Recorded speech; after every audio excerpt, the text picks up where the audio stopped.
Supreme Court to hear US Bancorp pension plan dispute. The U.S. Supreme Court on Friday agreed to consider reviving a class action lawsuit against US Bancorp that accused it of mismanaging an employee pension plan in a manner that violated the Employee Retirement Income Security Act (ERISA). The justices took up an appeal by the bank's pension plan beneficiaries of a lower court ruling that threw out the lawsuit because the plan's participants had not suffered any personal financial harm and lacked the necessary legal standing to sue. The plaintiffs said the plaintiffs accused pension plan managers of breaching their fiduciary duty toward them from late 2007 to 2010 by adopting an overly risky and conflicted strategy of piling the plan's assets solely into equities and a bank subsidiary's mutual funds.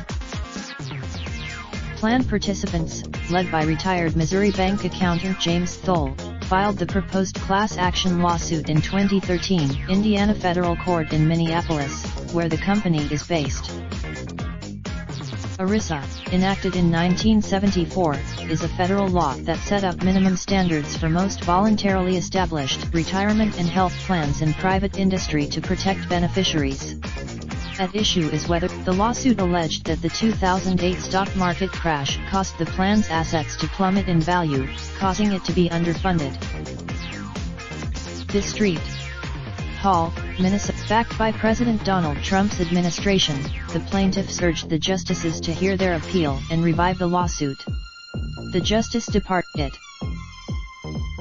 The court will hear arguments in the case during its next term, which begins in October, with a ruling due before June 2020. Raindrop, drop top smoking, no cooking the hot pot. Fucking on your bitch, yeah, that. Looking up, open the park, pot.